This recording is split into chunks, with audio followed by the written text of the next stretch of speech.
go with it. We're going to have a little bit of technical challenges, which we always do, but hopefully it'll come through loud and clear, and that's the best we can do. Okay, let's start off with something really good spot. Really liked it. It's actually from Folgers, and I learned a lot on this spot, and it's like the best. It's, the best part of waking up is Folgers in your cup. Well, this is the best part of marketing is when you get to tell a great story that's been forgotten. So here we go. The woman is loading her cart up, and you can see this comically. The coffee aisle is overloaded with Folgers. So here we go. And the young couple gives her a funny look, like, why would you want Folgers? It turns out that the pandemic has encouraged young people to actually try making coffee at home. My daughter has a whole coffee barista set up. She says she can't even go to the fancy places because they don't make it as good as she makes it.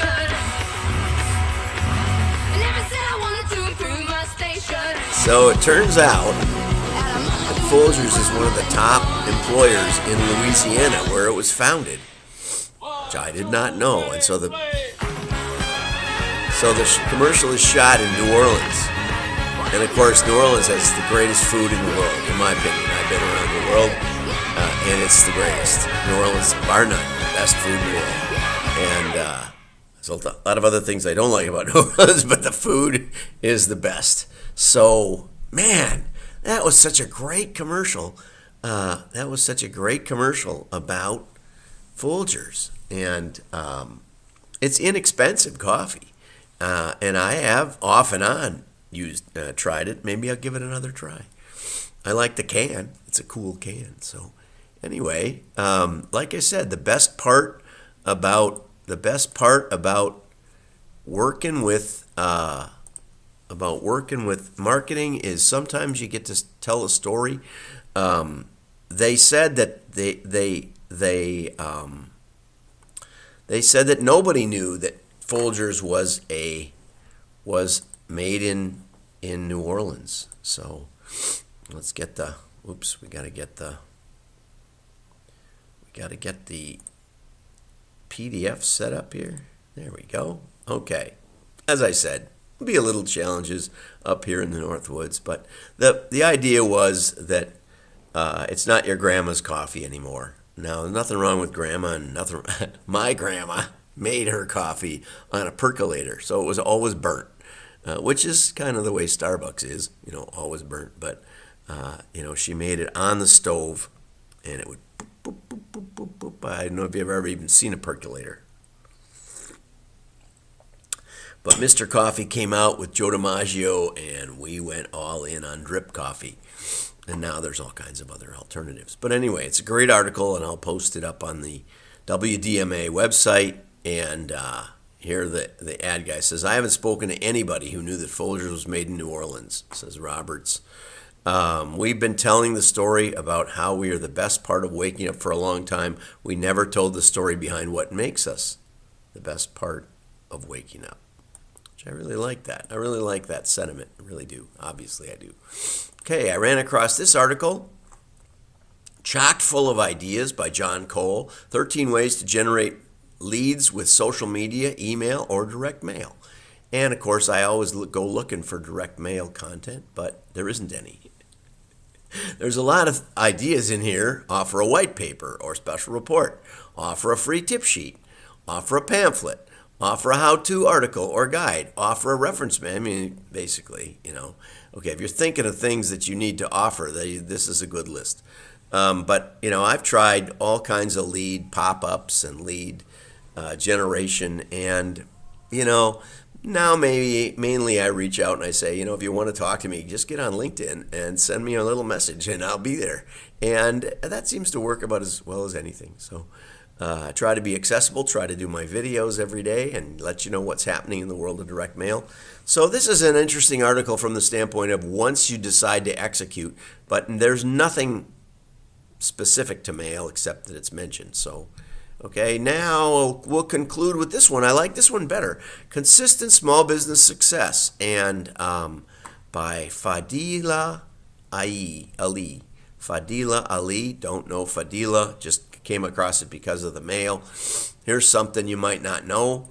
In 3000 BC, an Egyptian landowner wrote an advertisement on papyrus offering gold for the return of a runaway slave. This event is the earliest known form of direct marketing. So, and 3,000 years ago is a long time. That's like, 3,000 BC is like 5,000 years ago. I don't even know that, and I have an ancient history degree, that the Egyptian dynasties went back that far. I don't know if that's true, but it seems to me the Sumerians got started about 2000 BC. So I doubt that this is accurate. But, point is, from earliest recorded civilization, we have people trying to buy and sell through advertising. And we also have documentation that mainly human human existence is slavery. So if you're not a slave today, you can be thankful. It's no longer possible to just trade money for your servitude. Oh, well, I guess that. Well, it's no longer possible to just demand that you show up at a certain. Oh, I guess that. Well, anyway. Direct marketing is as old as slavery, so thank God for that.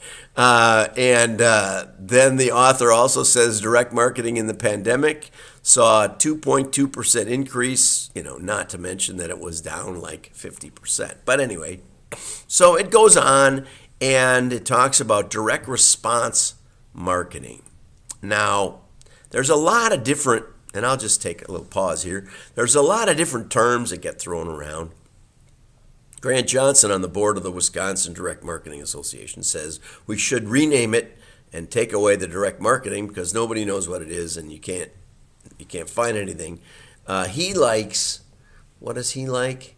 He likes response marketing, I think. He's got the responsatory, whatever. I never can quite remember what he's got, but he's got his own little buzzwords. And Adweek and I have been talking about doing more work together and they use the term performance marketing, which I kind of like. Makes a little bit of sense. But the radical truth of the whole thing is, when I worked at the general agency, they said, well, you talk about generating response, you talk about measurable response, you talk about performance and ROI and all that. We do all that. I said, what do you mean? We run a TV commercial for a grand opening or something, and a lot of people show up. And we like that. We like that the people show up. It shows that our advertising works, right? And when Cub Foods came into Chicago, this ad agency kind of single-handedly turned back the tide. Nowhere had Cub Foods not been defeated, and but in this case they were. It was a French company at the time. I don't know if it still is. I know they are still around some places. But the way we did it for Dominic's Finer Foods was put up big ads of strawberries and stuff. Took away all our price advertising.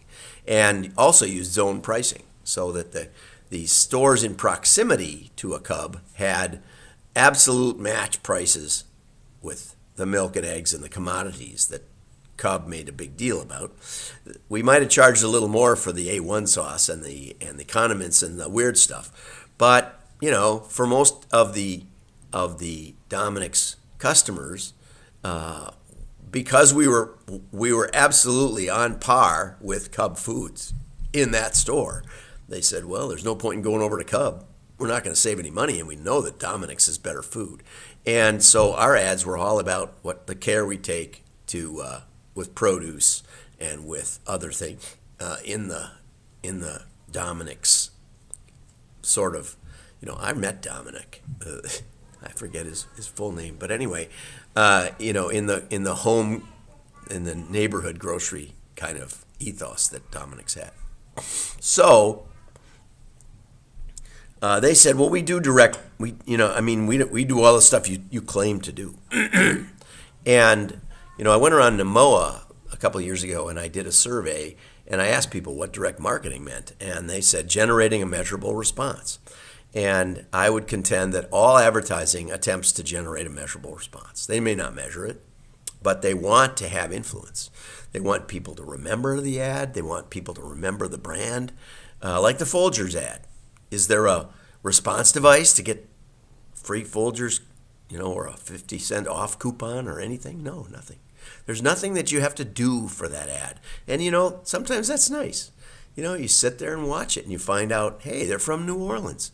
New Orleans. I love New Orleans. I love it, man. That's the best food in the world. And now I have an ingrained message. Plus, when you go to the grocery store, fill your cart with Folgers. I mean, they sent that message loud and clear. So will there be a response? Oh, you bet there will. You want to bet Folgers sales jumps up? I bet they will. Absolutely. So don't tell me general advertising doesn't have an interest in generating measurable response. That is the stupidest thing you could ever say. That somehow direct marketing is response generating and all other advertising isn't. It's just different kind of response. And if you're a direct mail marketer, you might get mad at this show. But the truth is, everybody wants to generate a response. That's why we spend the money on advertising. And it doesn't matter what kind of advertising. Some will do it better than others. I would agree with that. But that doesn't mean that every kind of advertising isn't designed for some kind of response. Even the Coke banner ad that the distributor puts up on the Little League diamond in your little town. Still, it's meant for you to remember Coke. Coke supports your Little League. Will it be measurable in any sense of boosting the Coke sales at the Piggly Wiggly? I doubt it, right? But it does generate a response. Makes the Little League field look more spiffy. So anyway, so this article doesn't really kick the can along very well as far as clarifying. That if you search on direct sales, you'll find companies like Amway and Shackley and Tupperware that sell direct to the consumer. Although I would contend that the street vendors in New York City are the most direct sales that there is, period. Retail is much more direct than door-to-door. It's much more direct than direct mail. And yet, we've hijacked those terms with direct marketing. So what I would say, though, when we boil it all down, is that direct marketing is attempts to do an isolation of causal variables. I wrote the seminal article, or I contributed to writing with Connie Bauer at Marquette, and we argued that direct marketing attempts to do scientifically valid experimentation that isolates causal variables and that gets smarter over time, and that's the real essence of direct marketing. It isn't the response. It's that we utilize the response to get a lot smarter. And I stand by that. It was, 20 years ago when I wrote it, maybe more. And it took 5 years for the Journal of Direct Marketing to publish it. But it's cited in languages I don't speak, and I think it provided a good starting point for the conversation. So if you want advertising, if you want to know what your advertising is doing, if you want to know which factors are the most important in your advertising, if you want to know which offer is far and away the most attractive to your market, we let the market speak to us, then direct marketing is a place you want to at least be in some form. It doesn't mean you have to do all of your advertising in direct marketing, but direct marketing is the best laboratory for marketing, I would say. Other than walking out there as the CEO and asking people what they think, that might be the best. Try and sell your stuff on the street and see how you do. But short of that, it's the best way to get vast, statistically valid information. And the best way to do those tests is with mail. And I can defend that. And maybe the only way to do really, really good AI and machine learning is with mail. So enough for today from the Northwoods. Have a great day. Like and share. Your friends will know you're smart.